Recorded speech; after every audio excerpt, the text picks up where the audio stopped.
What are the signs of a crumbling country with an infrastructure in decline? Chaotic airports in need of refurbishment, a creaking rail network, energy blackouts? Well, in Britain, it's potholes. I love this country and we get a lot of things right, but we have consistently failed to invest in the things which keep the country up and running on a daily basis, like our roads. Right now, driving around parts of Britain is like driving in a third world country.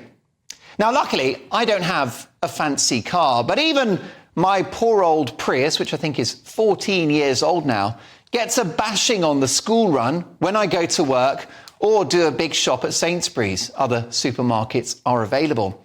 But it's not just our city streets which are like an assault course for the car. God forbid what would happen to my suspension if I took a family holiday and ventured onto a B road. I'd need to replace the Prius with a rally car or a tank. Yes, indeed, the pothole issue is becoming a national joke, with one particular legend, an Essex man by the name of Paul Gibson, who got so sick of an unsightly crater near his house that he and his local community decided to give it a cake and a birthday card to celebrate its 1-year anniversary. And of course, pop superstar Rod Stewart made headlines when filling in a pothole outside his own luxury property. Rod Stewart! Well, you know what they say, the first pothole is the deepest. Now, the state of our road surfaces reflects the wider story of modern Britain. A great infrastructure laid down by the Romans right through to the Victorians, but then left to rot and decay under successive post-war governments. It's the same reason we have inadequate nuclear power, train lines and reservoirs. The potholes on Britain's roads may seem trivial, but represent our culture of complacency, short-termism and neglect.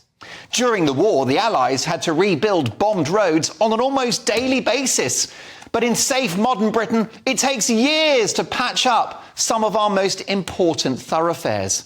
And patch up is part of the problem. Rather than digging up old roads and starting again with a proper resurfacing, to save money and time, local authorities would rather mend as they go along, which is an endless process that ultimately comes at a far higher price, rather than doing it properly in the first place. Potholes are extremely hazardous for drivers, cyclists and pedestrians, and they're costing drivers millions of pounds a year on tyres, suspension forks, brakes and other bits of the car that I don't even know what they're called. The president of the AA, Edmund King, has said that motorists are being forced to turn to insurers to cover the cost of vehicle damage caused by these potholes, as local authorities increasingly fail to compensate motorists. With breakdown call-outs for pothole damage at a 5-year high, car insurance premiums have in turn risen to record levels. Drivers would be within their rights, of course, to sue local authorities for the damage, but good luck with that. The Telegraph report that between 2019 and 2023, funds paid out to compensate drivers fell by more than half, from £3.7 million to £1.7 million across 85 councils. This is in spite of claims rising 70% in a similar period. Here's the thing. Britain's roads are a part of our way of life. They're part of our history. We need to use them every day.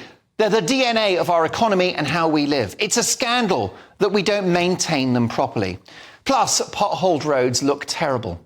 If we are the 6th biggest economy in the world, and if Brexit Britain is going to punch above its weight and roar on the national stage, then we need beautiful roads that send out a message that Britain is serious about the future and is ready for business. I love this country, but Britain is going to pot holes.